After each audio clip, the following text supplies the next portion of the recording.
ऐसा नहीं है जीवन में दुख नहीं आया।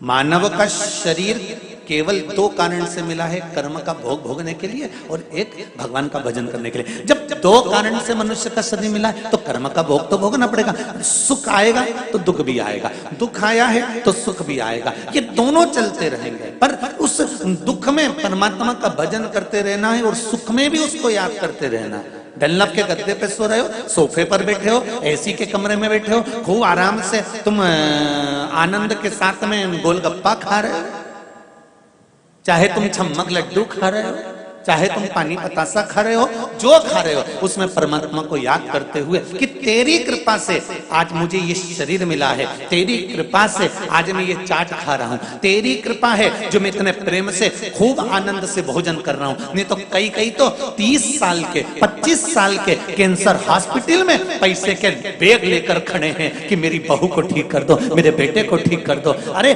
उनको देखकर परमात्मा से कहना कि तूने मुझे सही रखा है, ये तेरी कृपा है, तेरी कृपा नहीं होती तो आज मैं भजन नहीं कर पाता, ये तेरी उधार।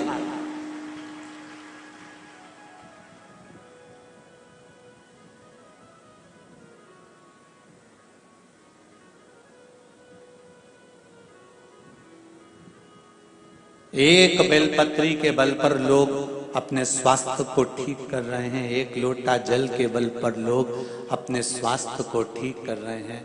ये शिव की उदारता है।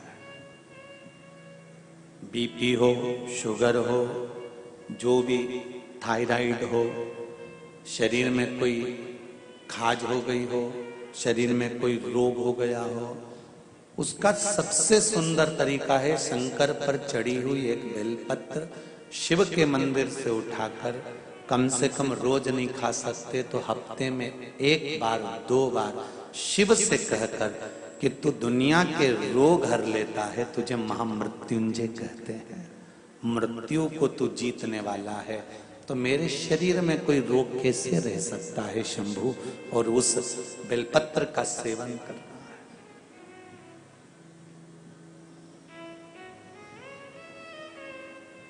नहीं खा सकते तो उसके मंदिर के द्वार पर भी जाकर उसको शीश नवाओगे, उतने में भी सुख है।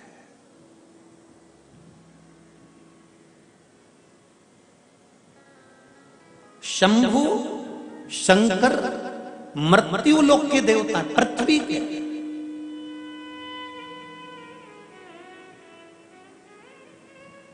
जो पृथ्वी से जुड़ा हुआ होता है उसका अगर हमने आदर करना चालू कर दिया, उसका सम्मान करना चालू कर दिया, तो आप रूप आपको भी आदर मिलना, सम्मान मिलना चालू हो जाता है। चलो एक बात बताओ, एक दिन हाथ ने पैर से पूछा कि पैर ये तो बता, सारी दुनिया के लोग सिर तेरे ही पांव में क्यों झुकाते हैं, कभी कोई सिर हाथ पे क्यों नहीं झुकाता? हैदराबाद में किसी को देखा तुमने कि सिर हाथ पे झुकाया?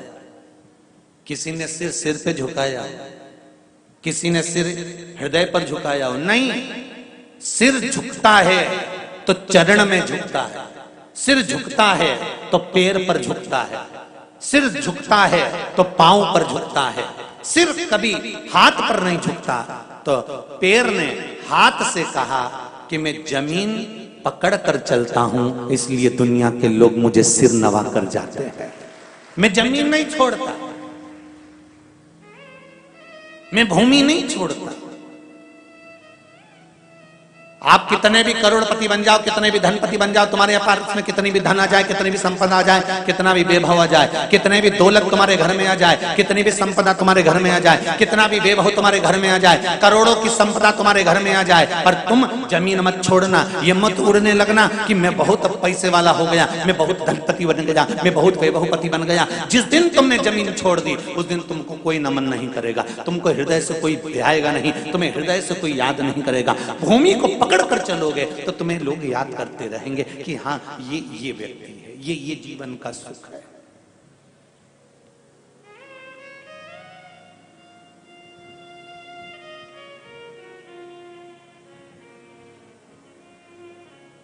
मेरा ओघड़दानी इस मृत्यु लोक का देव है, अधिदेव महादेव है।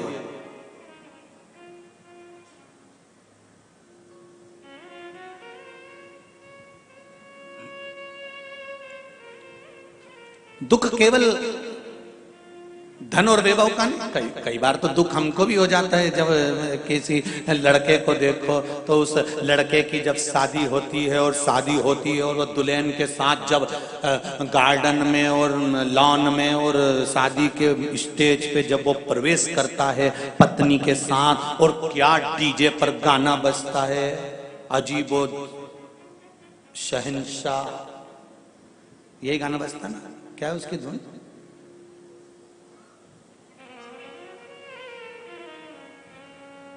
और जब वो आता है दुल्हन के साथ में और फुलझड़ियां छूटती है और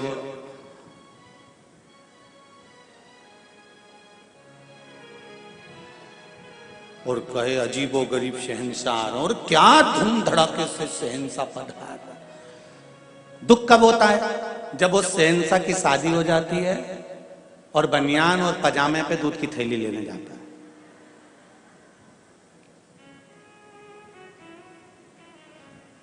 तब हृदय में दुख होता है। अभी 20 दिन पहले तो अजीब हो गई, शहंशाह बन रहा था, अभी कितनी शान से शादी करी थी और बनियान पजामे पे पानी भर रहा है, दूध की थैली लेकर आ रहा है।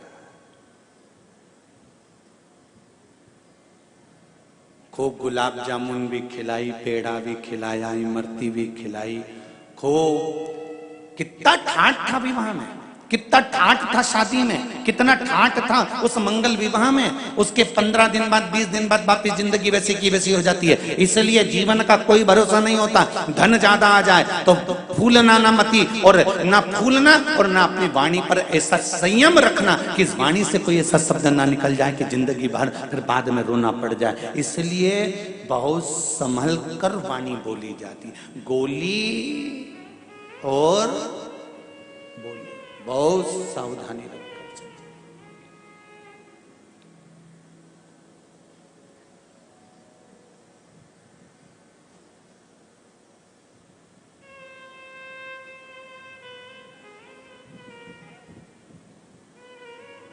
आपकी वाणी में अगर संयम है, धन के वैभव से आप ये ना सोच रहे हैं कि बहुत बहुत वैभव मिल गया तो आपको बहुत आनंद के, ना ना ना ना। भगवान अगर धन देता है तो परीक्षा करने के लिए देता है। भगवान धन वापिस लेता है तो परीक्षा करने के लिए लेता है। उसको मालूम है क्या करना है उसको।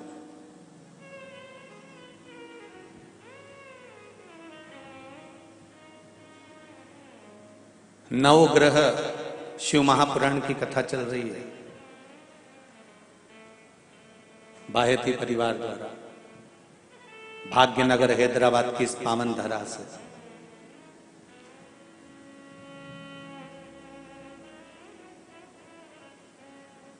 अभिमान तो राजा देवराज इंद्र को भी आ गया था।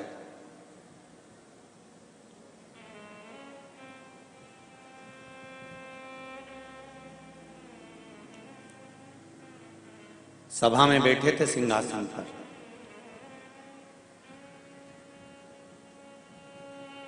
और सिंहासन पर बैठे बैठे उस समय पर अप्सराओं का नृत्य देख रहे थे और देवगुरु बृहस्पति का आगमन हो गया था।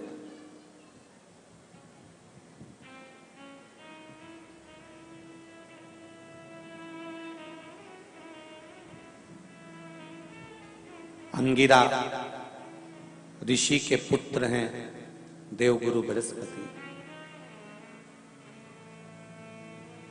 देवगुरु बृहस्पति की माता का नाम है सुरूपा। क्या नाम है? सुरूपा।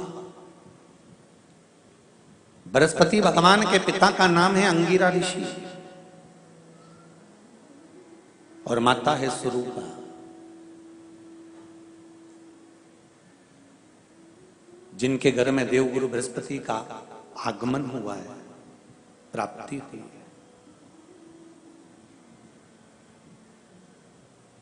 स्वरूपा गंगा जी के जल से कंकर उठाकर उस कंकर को हथेली पर रखकर शिव के उस स्वरूप को गंगा का जल समर्पित करती थी।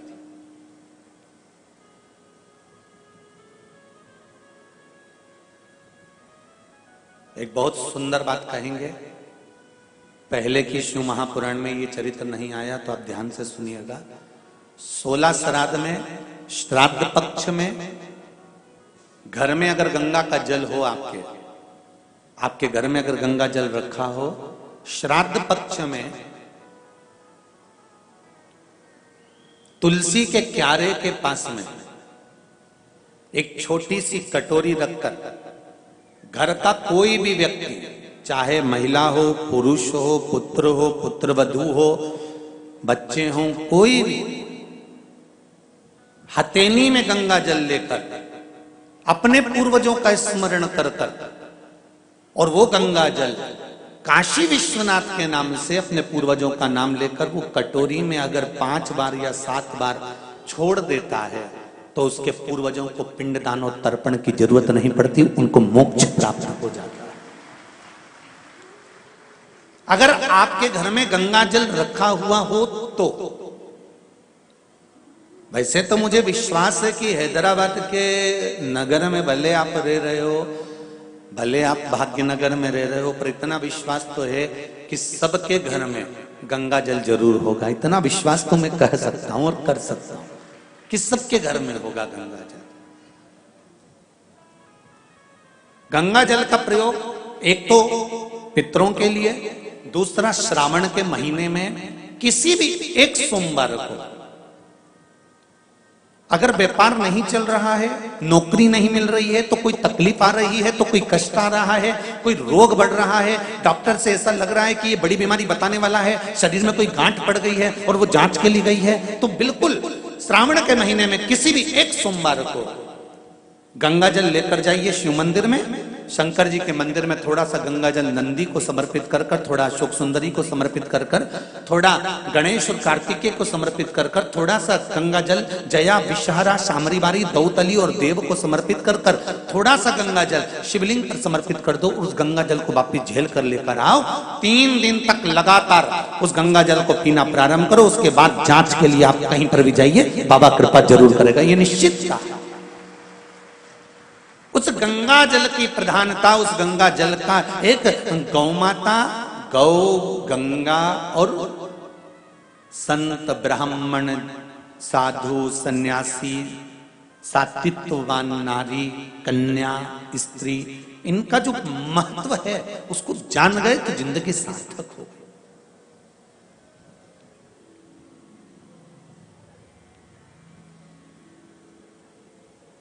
इसके महत्व को जानना बड़ा बहुत जरूरी है।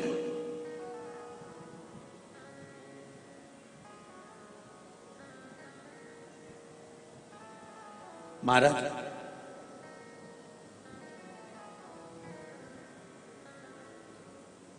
गंगा का जल हाथ में, तो यहां पर स्वरूपा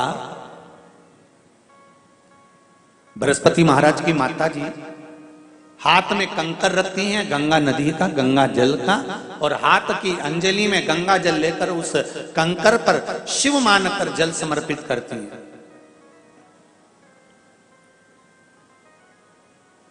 संतान जो हुई, जो पुत्र हुआ, वो भी शंकर का भक्त हुआ, शिव का भक्त।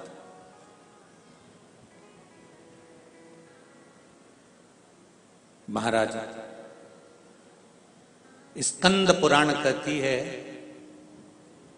कोई आपसे पूछे कि सियोर वाले महाराज ये कथा कहां से कर रहे हैं, तो आप कह देना स्कंद पुराण से कर रहे हैं। स्कंद पुराण कहती है स्वरूपा ने जब शिव की आराधना करना प्रारंभ करी, शंकर भगवान की आराधना करना प्रारंभ करी, शिव की स्तुति करना प्रारंभ करी, शंकर पर चढ़ा हुआ जल का आचमन करना प्रारंभ करा। एक प्रश्न यहां पर है, उस प्रश्न को भी समझ लो, इसी कथा से जुड़ा हुआ।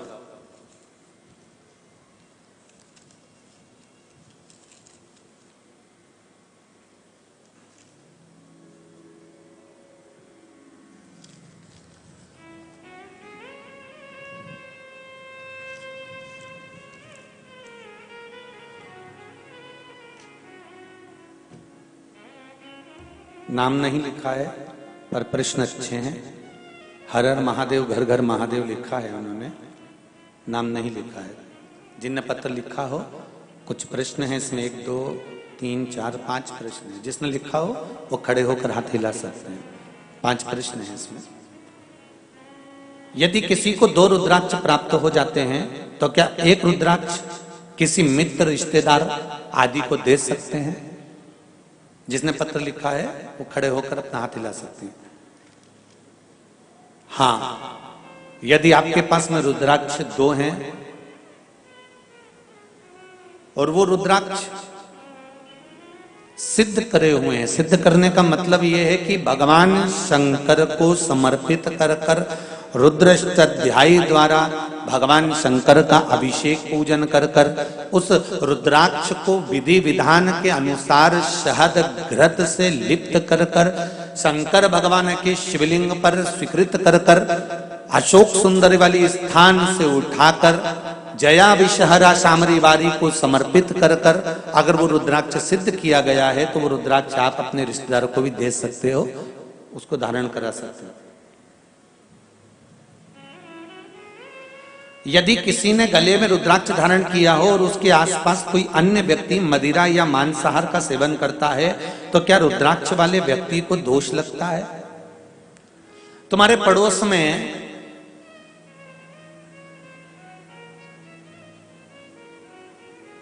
कोई गलत काम कर देगा तो क्या तुम पर दोष लगेगा? अरे जम के बोलते जाओ जरा, लगेगा नहीं। जिस व्यक्ति ने गलत काम किया, जिस व्यक्ति के गलत कर्म वो कर रहा है तो दोष उसको लग रहा, दोष तुम्हें नहीं लग रहा।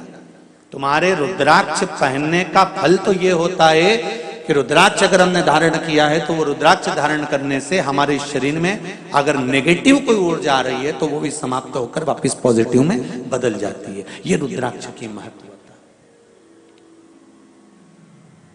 ये रुद्राक्ष की मूलता।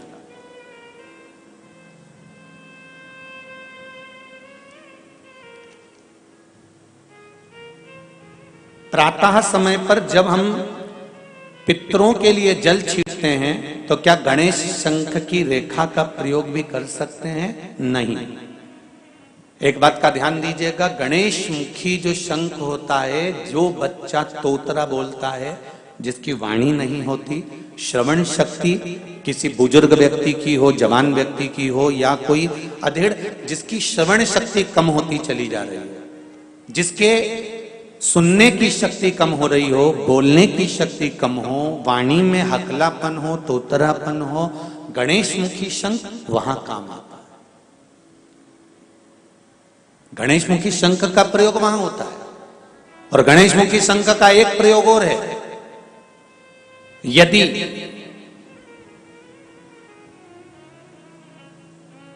लीवर पर सूजन आ रही हो, डॉक्टर बोल रहा है कि ये आपके आसपास, लीवर के आसपास में सूजन है और इसका दवाई होगी, इलाज कराना पड़ेगा, कराओ। अब डॉक्टर से इलाज भी जरूरी है, ऐसा नहीं है कि इलाज नहीं कराना, कराओ। पर उसके साथ में गणेश मुखी जो शंख है उसके जल का आचमन भी जरूरी है, उसमें फायदा मिलना प्रारंभ। पर होना चाहिए गणेश मुखी शंख। शंख की भी बड़ी विधानता है साहब। एक राक्षस मुखी शंख होता है, जो राक्षस वृत्ति शंख होता है।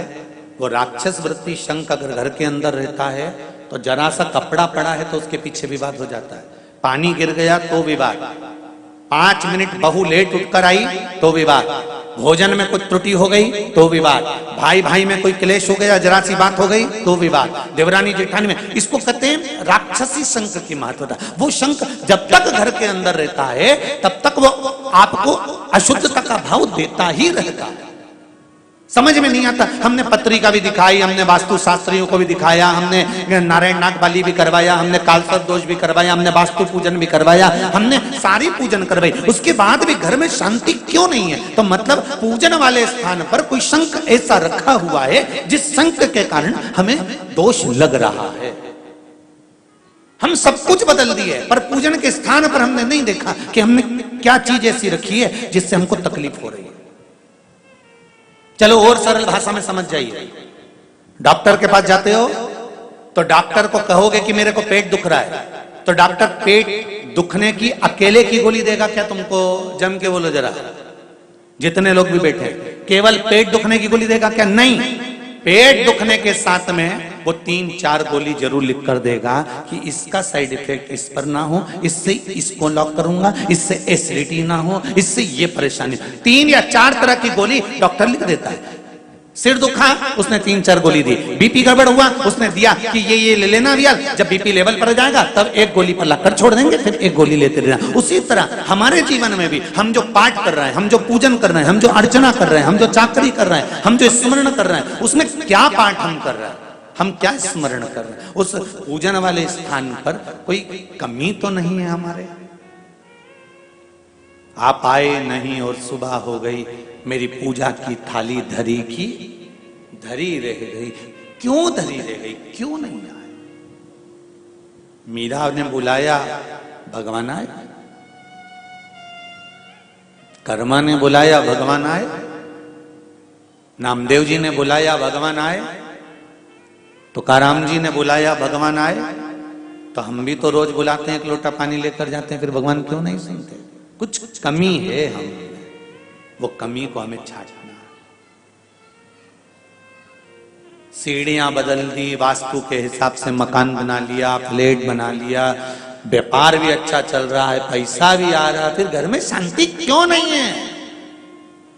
4 लोग खाने वाले, सास है, ससुर है, बहू है, बेटा है, उनके छोरा छोरी है, फिर शांति कहां गई? कोई कारण हो सकता। उस समय पर गंगा जल का प्रयोग करिए। गंगा जल का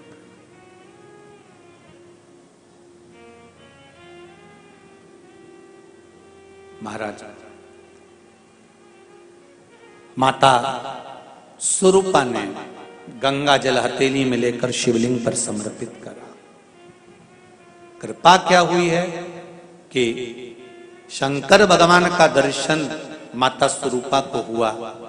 एक दिन अंगिरा ऋषि और माता स्वरूपा गंगा मां का स्नान कर कर गंगा का पूजन कर रहे थे, शिव की आराधना करी।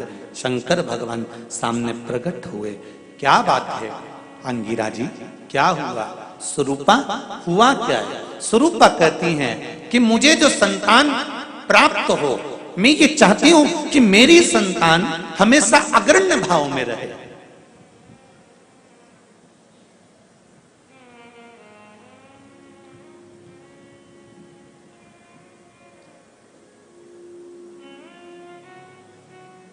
दुनिया में केवल एक मां और एक बेटा, ये दोनों ऐसे होते हैं।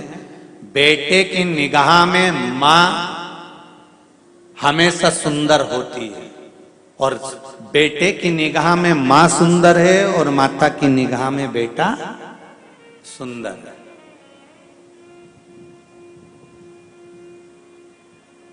वो तो जब बेटे की शादी करना रहती है तब मां बेटे की बुद्धि घुमाती है, तब कहती है तेरे से ज्यादा अच्छी है लड़की, अभी भी कह रही हूं पक्का कर ले। नहीं तो ये कभी जिंदगी में किसी के सामने नहीं कहती कि मेरा बेटा बुरा है। केवल उसकी शादी करते समय बेटे को कहती है वो लड़की तेरे से ज्यादा अच्छी है। नहीं तो हमेशा मां कहती है मेरा बेटा दमदार, मेरा बेटा सुंदर, मेरा बेटा विद्वान, मेरा बेटा ज्ञानवान। एक छोटा सा बच्चा मेले में मां का हाथ पकड़कर जा रहा था। कहीं मेले में कहीं बंदर का नृत्य देखते देखते छूट गया। मां ढूंढ रही है, बेटा भी ढूंढ रहा, रो रहा है। पुलिस वाले आ गए, बच्चे को पकड़ा, लेकर गए, उसको समझाया, मेले में आए, अनाउंस करा, पूछा तुम्हें तुम्हारी माता का नाम मालूम है? नहीं मालूम। पिताजी का नाम नहीं मालूम। तुम्हारी माँ कैसी लगती है? बहुत सुंदर है मेरी माँ, बहुत सुंदर है। हाँ, अनाउंस करा गया। उस बच्चे को ले जाकर माताओं को दिखाया गया। वो माँ नहीं मिली, शाम हो गई। तब शाम के समय पर माँ सामने से आ रही थी। बच्चा गया और माँ के गले लग गया। माँ के गले लगा तो क्या देखा उन पुलिस वालों ने कि उसकी माँ का जो चेहरा था एकदम काला था, एकदम काला। उसकी माँ एकदम काली थी, एकदम काला चेहरा, भयंकर उसका स्वरूप लग रहा था। और बच्चा उसकी गोदी में जाकर चीखने लग गया, माता के हृदय से लग गया और रोने लगा। इतने में तुरंत पुलिस वालों ने कहा तू तो कहता था तेरी माँ बड़ी सुंदर है, यही तो मेरी माँ है। बच्चे की निगाह में माँ कैसी भी हो, माँ हमेशा सुंदर होती है, और माँ की निगाह में बेटा कैसा भी हो वो हमेशा सुंदर ही होता है। वो हमेशा सुंदर,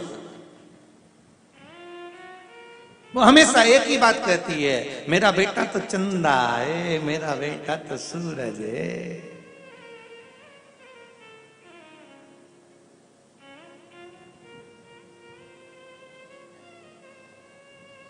अरे भाई, संतान सुख हो, संतान सुख हो, ये भाग्य की बात है।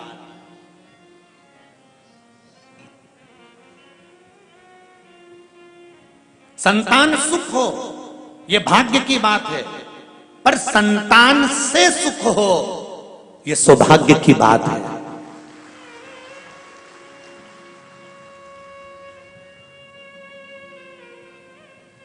हम जाकर किसी ब्राह्मण से, किसी साधु से, किसी सन्यासी से, किसी तपस्वी से, किसी साधक से, किसी उपासक से, हम किसी विद्वान जन से जाकर कहते हैं संतान का सुख नहीं है महाराज, संतान सुख हो जाए, बस एक कृपा कर दो, संतान हो जाए, संतान का सुख हो जाए, संतान सुख हो जाए। ब्राह्मण, साधु, सन्यासी, तपस्वी, साधक उपास कराएंगे, व्रत कराएंगे, साधना कराएंगे, फल देंगे, सब कुछ होगा, और तुम्हारे घर में संतान भी हो जाएगी। संतान का सुख हो ये भाग्य की बात है।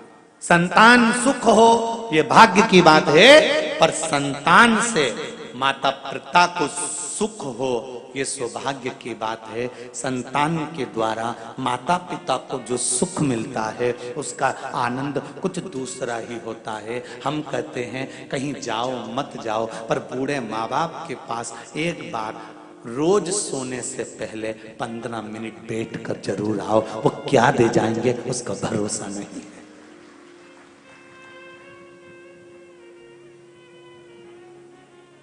ना बेटों को फुर्सत है, ना बहुओं को फुर्सत है। बचा कुचा था तो ये मोबाइल और फुर्सत बंद कर दिया। ना बेटों को फुर्सत है, ना बहुओं को फुर्सत है, ना पोतों को फुर्सत है, ना पोती को फुर्सत है, ना किसी रिश्तेदार को फुर्सत है। पर निवेदन है, जब माता पिता बूढ़े हो जाएं, बुजुर्ग हो जाएं, घर के प्रत्येक व्यक्ति को सोने जाने से पहले एक नियम बना लेना चाहिए कि मैं 15 मिनट 5 मिनट मेरी मम्मी के पास जाकर बैठूंगा, मेरे पापा के पास जाकर बैठूंगा, मेरे बाबूजी के पास जाकर बैठूंगा, मैं दादाजी के पास जाकर बैठूंगा। उनके पास में देने के लिए कुछ नहीं होगा, क्योंकि सारी दौलत, सारा धन, सारी दुकान, सारा व्यापार, सारा व्यवसाय, सब कुछ तुम्हें सौंप चुका है तुम्हारा पिता, तुम्हारी माता, सब कुछ तुम्हें दे दी।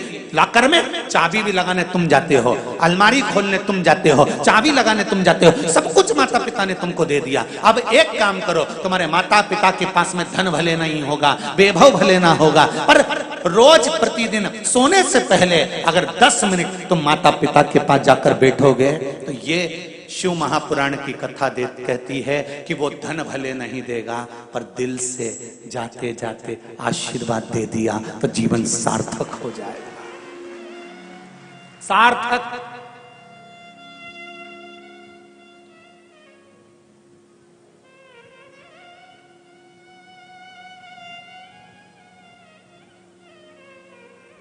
नहीं तो बड़ा विचित्र जीवन है जी। बेटी एडीलैंड में, बेटा है न्यूयॉर्क, और ब्राइट बच्चों के लिए हुआ बुढ़ापा डार्क। ओ काका क्या करोगे, ये रुपया कहाँ धरोगे, ओ काका क्या करोगे, ये रुपया कहाँ धरोगे, कहाँ धरोगे इस धन?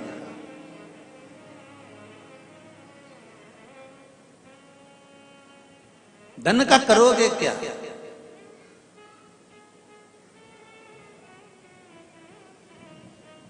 एक बात हम हमेशा कहते हैं,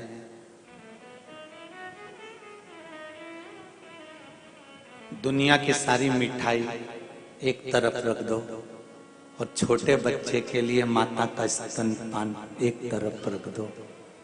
बच्चे को वो मिठाई में सुख नहीं होगा जो माता के स्तनपान में सुख होगा।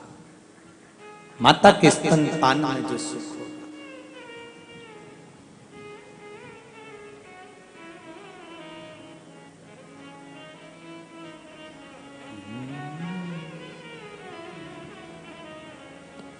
माई के दुधवन जैसन कऊ मिठाई ना मिलई। माई के दुधवन जैसन कऊ मिठाई ना मिलई। सब कुछ मिल जाता है दुनिया में, माई ना मिलई। सब कुछ मिल जाता है दुनिया में, माई ना मिलई। खुद गीले में सोती है, तुझे सूखे सुलाती। खुद भूखी रह जाती है, तुझे निवरा खिलाती। माई के आशीष जैसन कऊ, माई के आशीष जैसन कऊ आशीष ना मिलई। सब कुछ मिल जाता है दुनिया में, माई ना मिलई। सब कुछ मिल जाता है दुनिया में, माई। आज स्वरूपा कह रही है बाबा से, मुझे संतान हो तो वो हो जो वैभववान हो। आप भी भगवान से प्रार्थना करना कि भोलेनाथ मुझे संतान दो, मना नहीं। संतान का सुख दो, मना नहीं। पर संतान ऐसी देना जो मुझे सुख दे, मेरे बुढ़ापे में मेरा साथ दे।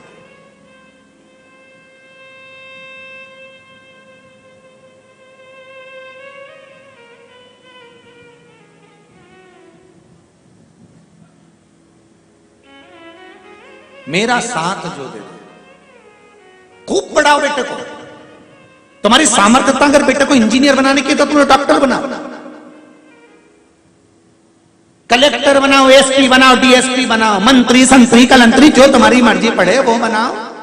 खूब पढ़ाओ बच्चों को, बेटों को, बेटियों को खूब टपट के पढ़ाई, खूब आगे बढ़ाई, मना नहीं है। पर बेटों को पढ़ाने के साथ, बेटियों को पढ़ाने के साथ थोड़ा संस्कारवान भी बनाइए, क्योंकि आपका बुढ़ापा उसी से सुधरेगा। आपका बुढ़ापा वही सुधरेगा।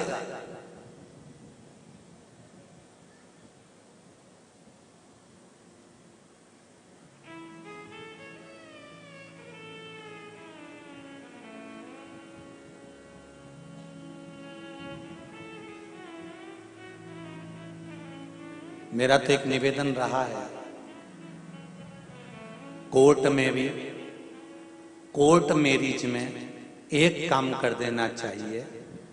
कोर्ट मैरिज जब लड़का लड़की करें तो अदालत से ये कहकर भेजना चाहिए कि इस कोर्ट मैरिज में तुम्हारे माँ बाप का होना जरूरी है।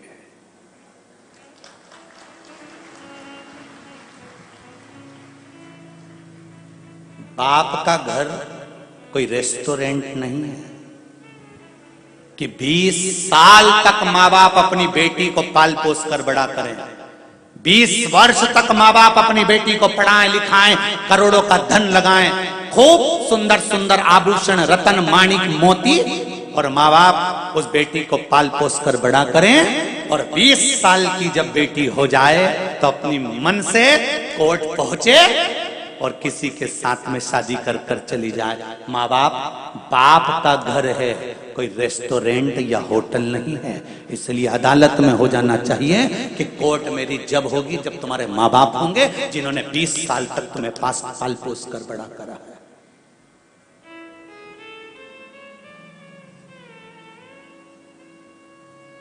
और धिक्कार ऐसी बेटियों को और धिक्कार ऐसे बेटों को जिन माता पिता ने तुम्हें पाल पोस कर बड़ा करा और तुम्हारे विवाह जैसी खुशी में तुम्हारे माँ बाप तुम्हारे सामने नहीं है तो डूब मरो पानी लेकर। धिक्कार है ऐसे बच्चों को। क्या करना है ऐसा? तुम्हारी खुशी में तुम्हारे बुजुर्ग माता पिता नहीं जो 20 साल तक तुम्हें पढ़ाते हैं, 20 साल तक आगे बढ़ाते हैं, तुम्हें डॉक्टर, तुम्हें इंजीनियर, तुम्हारी नौकरी के लिए जब पहली नौकरी लगती है, मेरी बेटी पूना जा रही है, मेरी बेटी मुंबई जा रही है, मेरी बेटी हैदराबाद जा रही है, मेरी बेटी बेंगलोर जा रही है, मेरा बेटा वहां जा रहा है, अरे कितनी खुशी होती है उन बूढ़े माँ बाप से तो पूछो, जब उनके हृदय में आतिशबाजी होती है। और जब बेटी विवाह का समय आता है, माँ बाप अपने बेटी के लिए जब संबंध देखते हैं और बेटी कहती है मैं अपनी पसंद से करूंगी, तब उस बाप और उस माँ से पूछना कि उसके दिल के कितने टुकड़े हो जाते हैं। अरे तुम कितनी भी ऊंची पढ़ाई कर लो, कितना भी अच्छा कार्य कर लो, कितनी भी अच्छी जॉब कर लो, पर एक निवेदन है, बेटियां अपने माँ बाप से कहें पापा मैं भले कितने भी अच्छे कॉलेज में पढ़ लूंगी और कितने भी अच्छे पद पर पहुंच जाऊंगी, पर कन्यादान का मौका तो मैं अपने माँ और बाप को ही दूंगी, चाहे कुछ कुछ हो जाए। मैं अपने माता पिता को नरक नहीं भेज सकती। 94 तरह के नरक में एक नरक ऐसा होता है जिसमें जो माता पिता के घर में बेटी जन्म लेती है और वो कन्यादान नहीं करता, तो बाप को 94 तरह का नरक भोगना पड़ता है।